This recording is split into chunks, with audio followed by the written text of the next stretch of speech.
오늘 여러분들하고 올해 꼭 나오겠다고 하는 문제, 시사 및 또 전통적으로 로스쿨에서 계속 나왔던 문제, 자주 등장하는 문제를 통해서 약 90문제죠. 90문제를 통해서 올해 면접 대비를 우리가 마무리할까 합니다.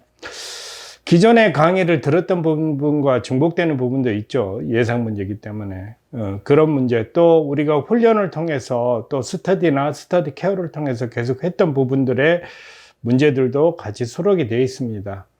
그래서 기공부했던 내용에 대해서는 여러분들 복습의 시간을 갖고 오늘 시간으로 완벽하게 정리를 끝내놓기 바라며, 또 새로 추가되는 시사에 대해서도 보충학습을 해 두시기 바랍니다.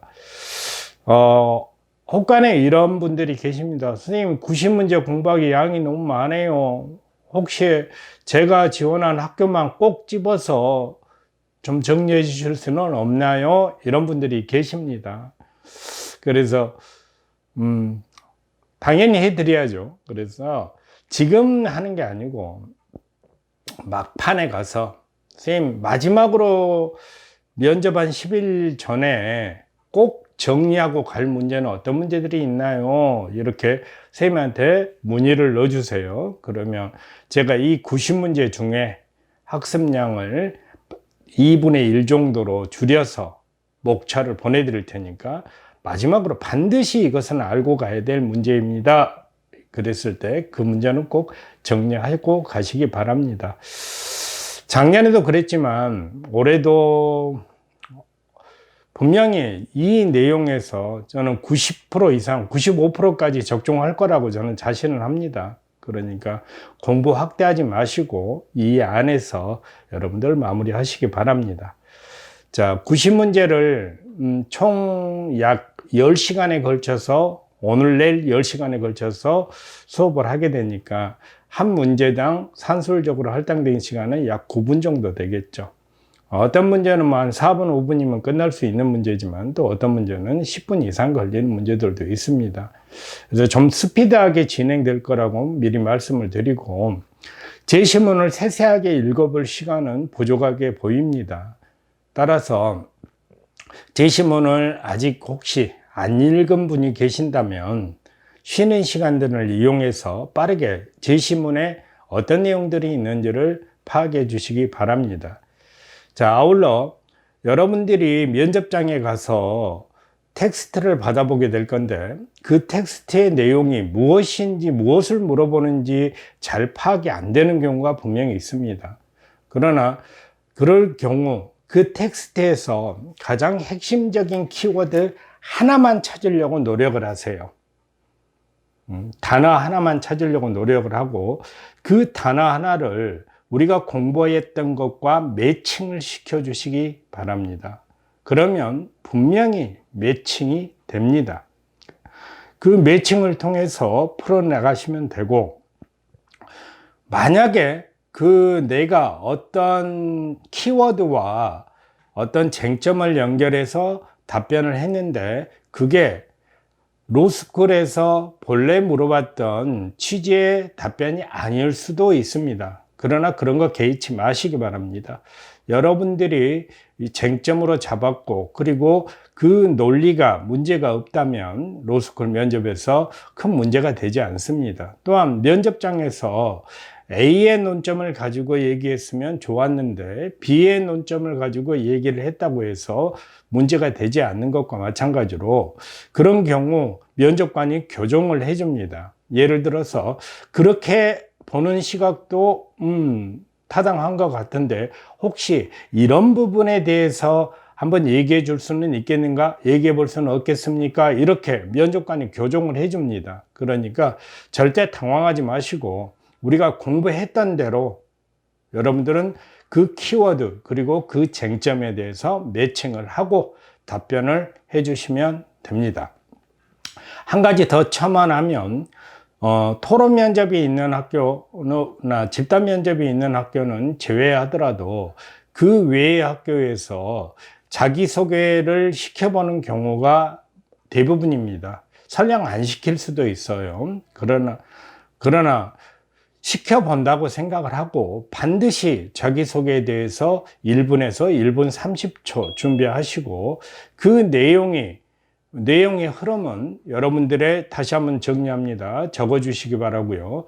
여러분들이 궁극적으로 어떤 법조인이 될 것인가, 즉 나는 이런 영역에서 이렇게 활동하는 법조인이 되고자 합니다. 그 영역에서 저는 이러이러한 일을 하고 싶습니다. 그 다음에 바로 여러분들의 자랑을 해주시고 학점이 좋았다, 아니면 저는 이렇게 로스쿨에 입학하기 위해서 이런 준비를 하였다, 이 내용을 추가해 주시고 그 다음에 세 번째로 변호사 시험 합격에 대한 자신감을 얘기를 해 주시고 마지막으로 각오를 밝혀 주시면 됩니다. 자, 이것은 여러분들 대본을 작성하시고 그리고 1분 30초 정도로 완벽하게 준비를 하시기 바랍니다. 자, 설령 묻지 않아도 당연히 여러분들이 준비해 놔야 될 사항입니다. 자, 그리고 오늘 수업에서는 다루지 않겠습니다만은 여러분들이 가지고 있는 알고리즘 하덴올 교재 후반부에 가면 개인 질문들이 있죠. 각 학교에서 물어봤던 개인 질문들에 대한 한 20개 정도는 반드시 답변을 할 수 있어야 됩니다. 당일날 머릿속으로 고민하고 답변하는 게 아니고 미리 예상하고 답변을 다 준비하셔야 됩니다. 예를 들어서 위기를 극복한 경험이 있는가 이렇게 물어봤을 때 나는 어떤 사례를 예시로 들 것이다, 이런 것들 다 정해 놓으셔야 됩니다. 그래서 즉답이 나올 수 있도록 하셔야 됩니다. 만약에 선생님 우리 학교에서 개인 질문으로 예상되는 것은 어떤 문제가 있을까요? 선생님 20개를 먼저 뽑아주시면 안 되겠습니까? 이렇게 문의를 한다면 알겠습니다. 제가 내일 중으로 20개 질문을 아예 뽑아서 학습방에 올려드릴 테니까 반드시 그 20개에 대해서는 답변 준비를 하고 가시기 바랍니다. 여기까지가 오늘 수업의 서두입니다. 자, 바로 시작하겠습니다. 오늘 수업은 약 1시간에 약 8문제에서 많게는 10문제 정도를 우리가 풀어갈 것이고 쉬는 시간은 중간에 10분씩, 그리고 중식 시간은 40분 정도로 예상하고 있습니다.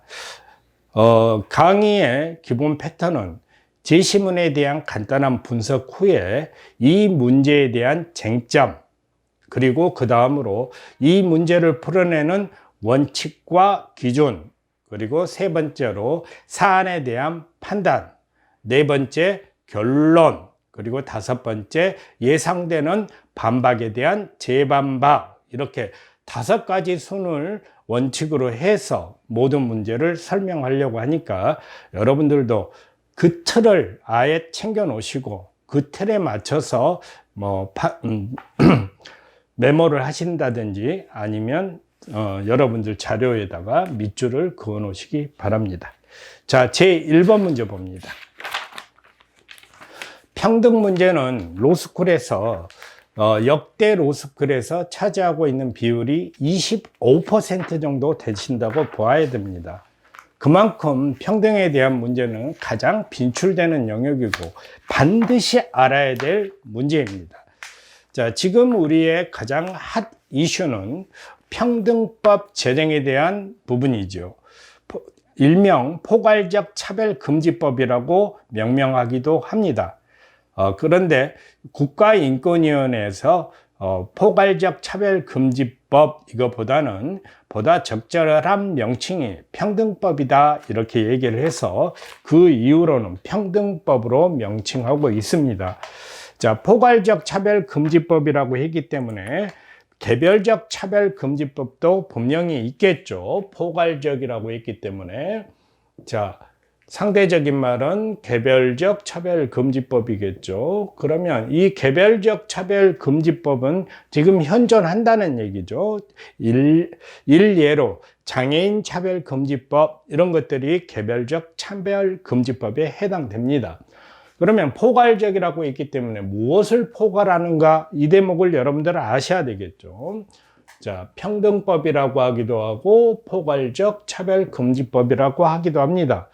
포괄적이라고 하면, 그럼 다시 보면 뭘 포괄하는가? 여러분들 자료집에도 나와 있지만 국가인권위원회법 제2조 3항에 대한 내용을 포괄하고 있다는 겁니다. 여러분 자료집 잠깐 보시죠. 관련 조문 국가인권위원회법 제2조 3항에 보면 합리적 이유 없이, 자, 밑줄 쳐놓으시고 그 다음에 열거된 여러 사항들이 있죠. 이 모든 걸 포괄한다는 얘기입니다. 자, 그러면 여러분들이 이 평등법을 풀 때, 답변할 때 다시 이 문제의 쟁점, 그리고 원칙과 기준, 그 다음에 사안의 판단, 결론, 그리고 반박에 대한 재반박, 이런 순으로 답변을 하라고 했는데, 이 사안의 판단 전에 부분적으로 배경 설명이 필요할 때는 배경 설명을 하셔야 됩니다. 아셨죠? 자, 이 문제를 하면 그대로 얘기를 하면, 평등법은 이 포괄적 차별금지법의 쟁점은 무엇이다, 이렇게 얘기를 하고, 원칙과 기준을 제시할 때 부분적으로 여기에 들어가든지 여기에 들어가든지 배경 설명, 무슨 배경 설명이 필요하겠죠? 포괄적 차별금지법에서 포괄이란 이 얘기를 해주는 것과 그렇지 않는 것은 답변에서 천지 차이가 납니다. 여기서의 포괄은 이것을 의미합니다, 이렇게 정의를 열어준다는 거죠. 자, 굉장히 중요한 대목이에요. 자, 그리고 이 원칙과 기준 제시를 하고, 그리고 사안을 판단해 준다는 거죠. 자, 다시 보면 이 포괄적 차별금지법의 내용 중에 여러 얘기가 있습니다. 한번 같이 잠깐 보시죠. 출신 국가에 대한 차별금지, 민족에 대한 차별금지, 용모 등 신체 조건에 대한 차별금지, 이런 것들이 아마 일반적인 예죠. 자, 또 그리고 기혼, 이혼 등 뭐 이런 것들도 뭐 문제될 거 없죠. 여기에 또 여러분들 재밌는 게 사실혼에 대한 차별금지, 이런 것들이 있을 수 있어요. 그러나 사실혼의 차별금지는 지금 여기 이 문제가 물어보는 쟁점과 쟁점으로 얘기할 필요는 없습니다. 또 등등 나오죠. 뭐 임신, 출산, 뭐 가족 형태 또는 가족 상황, 이런 것들이 재밌죠. 가족 형태에 대한 차별 금지, 이 말이 무슨 얘기일까요? 예, 굉장히 이 내용이 가지고 있는 것이 여러 의미들이 있죠. 가족 형태, 예를 들어서 한부모 가족이라든지 이런 형태도 얘기하겠지만은, 어쩌면 이 가족 형태를 확장 해석을 하면 동성혼, 동성관계의 가족, 또는 우리의 민법에서 인정되지 않는 그런 가족 형태를 포괄할 가능성은 충분히 보입니다. 자, 그 가족 형태 동그라미 쳐놓으시고, 그리고 인종 피부색 마찬가지죠. 선생님같이 조금 겉으로 까만 사람들, 이런 사람들 차별하지 말란 얘기죠. 사상 또는 정치적 의견에 대한 차별금지, 이것도 아주 중요하죠. 사상에 대한 또는 정치적 의견에 대한 차별금지, 이 말이 무슨 얘기죠? 그렇죠. 사상의 자유를 보장하라는 얘기죠. 근데 우리 지금 현재 우리 국내 상황에서의 또 다른 이슈가 이데올로기적 차별들이 나타나고 있죠. 그런 부분들에 대한 차별을 금한다는 겁니다. 예를 들어서 북한을 찬양 고모한다, 이런 부분에 대한 국가보안법에 대한 위헌 여부, 이런 것들이 현재 우리 사회의 쟁점이 되고 있고, 보다 현실적인 쟁점은 우리가 후반부에 풀어보겠습니다만 홍범도라든지 장군의 이데올로기적 차별, 이런 것들이 해당될 수 있겠죠. 자, 좀 더 나아가 봅니다. 쭉 가서 또 재밌는 게 있죠. 성적 지향에 대한 차별 금지, 이런 형태가 나타난다는 거죠.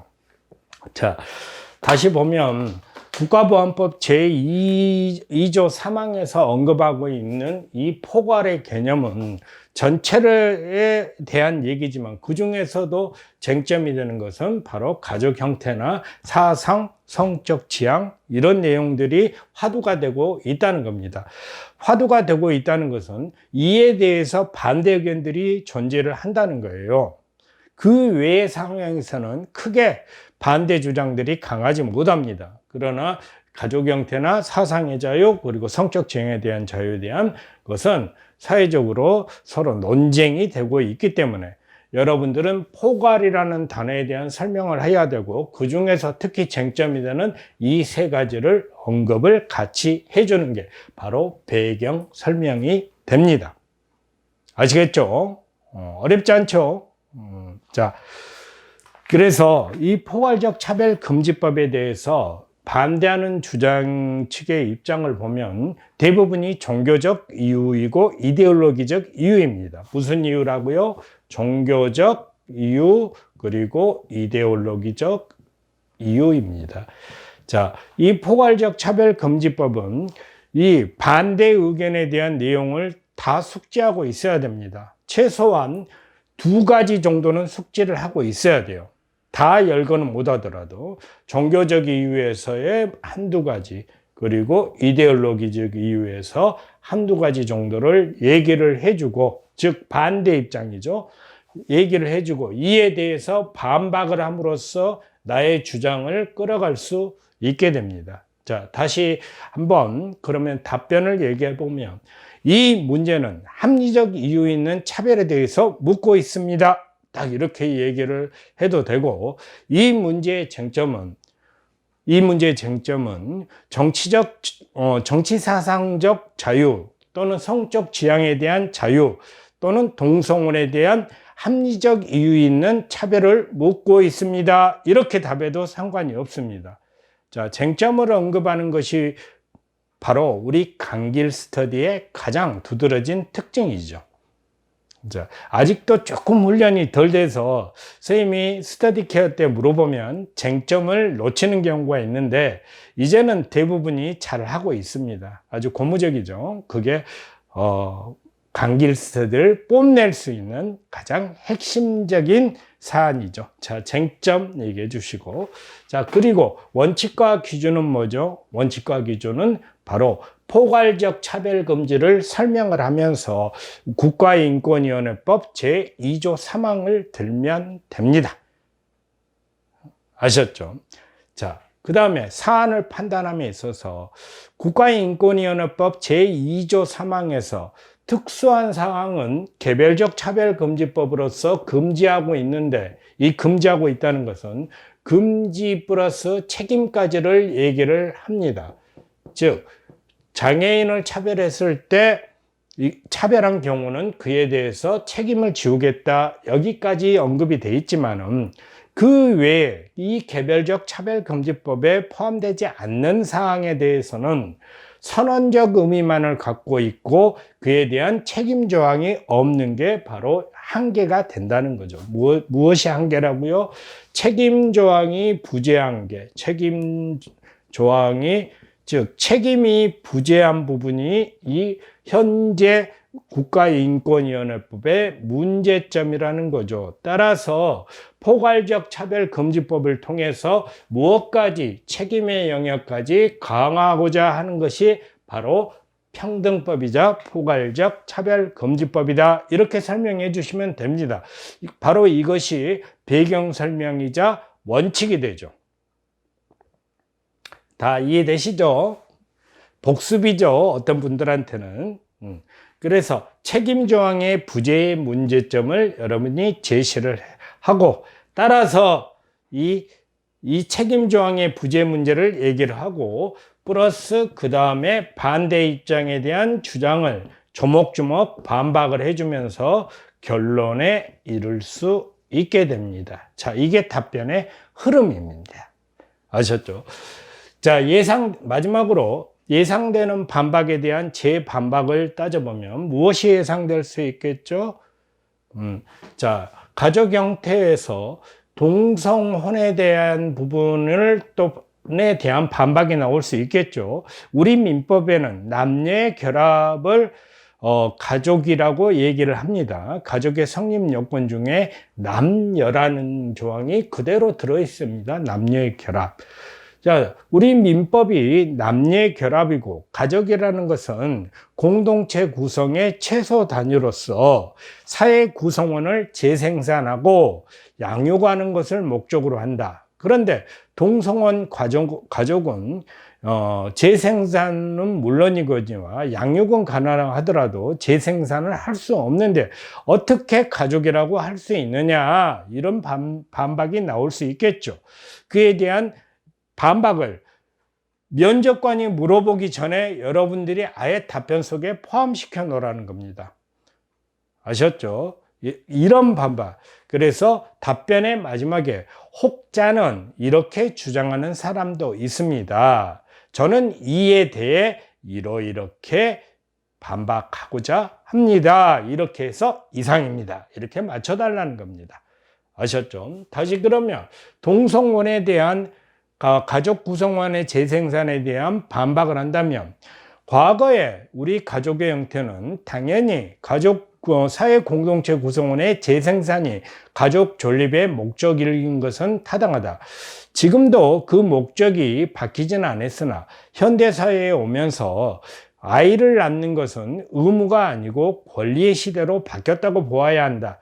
따라서 가족 공동체 구성에서 구성원의 재생산은 충분 조건이 될 수 없습니다. 이렇게 해주면 반박이 되겠죠. 자, 사상의 자유와 정치적 자유, 정치적 자유는 빼더라도 사상의 자유에서 반박이 들어온다면 우리 사회는 자유민주주의 질서를 기본으로 하고 있는데 현 남북 간의 전쟁 위협이라든지 이데올로기적 대치 상황에서 사상의 자유를 제한하는 것은 공익에 부합할 수 있다는 주장이 있습니다. 이에 대해 저는 민주주의 사회에서 사상의 자유라는 것은 민주주의를 받쳐주는 가장 근간이 되는 자유 중에 하나입니다. 따라서 이는 어떠한 형태든 보장되어야 할 것으로 판단됩니다. 이상입니다. 이렇게 해주는 게 사상의 자유에 대한 반박에 대한 제 반박이라는 거죠. 마지막으로 성적 지향에 대한 부분은 성적 지향은 개인의 내면의 문제이고 개인의 정체성의 문제이다.